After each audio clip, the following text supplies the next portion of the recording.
How to add voiceover to Instagram story. Hello and welcome to our channel Whizz. In this tutorial I'm going to show you how you can easily add voiceover to your Instagram stories. So please watch till the end to properly understand the tutorial. So first open up your Instagram app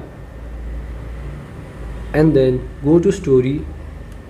Now here you have to select reels, and then now if you want you can record a video or take a picture, or if you want you can also add from your gallery.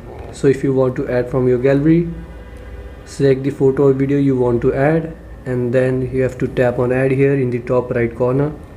And now after you have added the photo or video you want, you have to simply tap on next,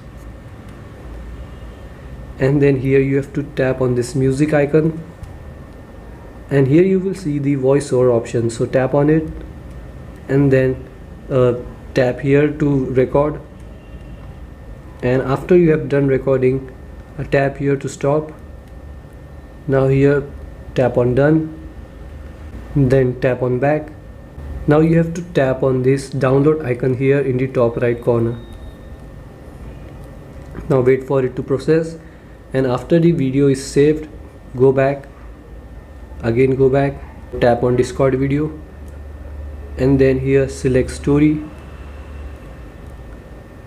and then tap on your gallery in the bottom left corner. Now here is the photo or video on which we added the voiceover, so select it, and then you can post it on your story or share with your close friends. And so this is how you can add voiceover to Instagram story. Thanks for watching.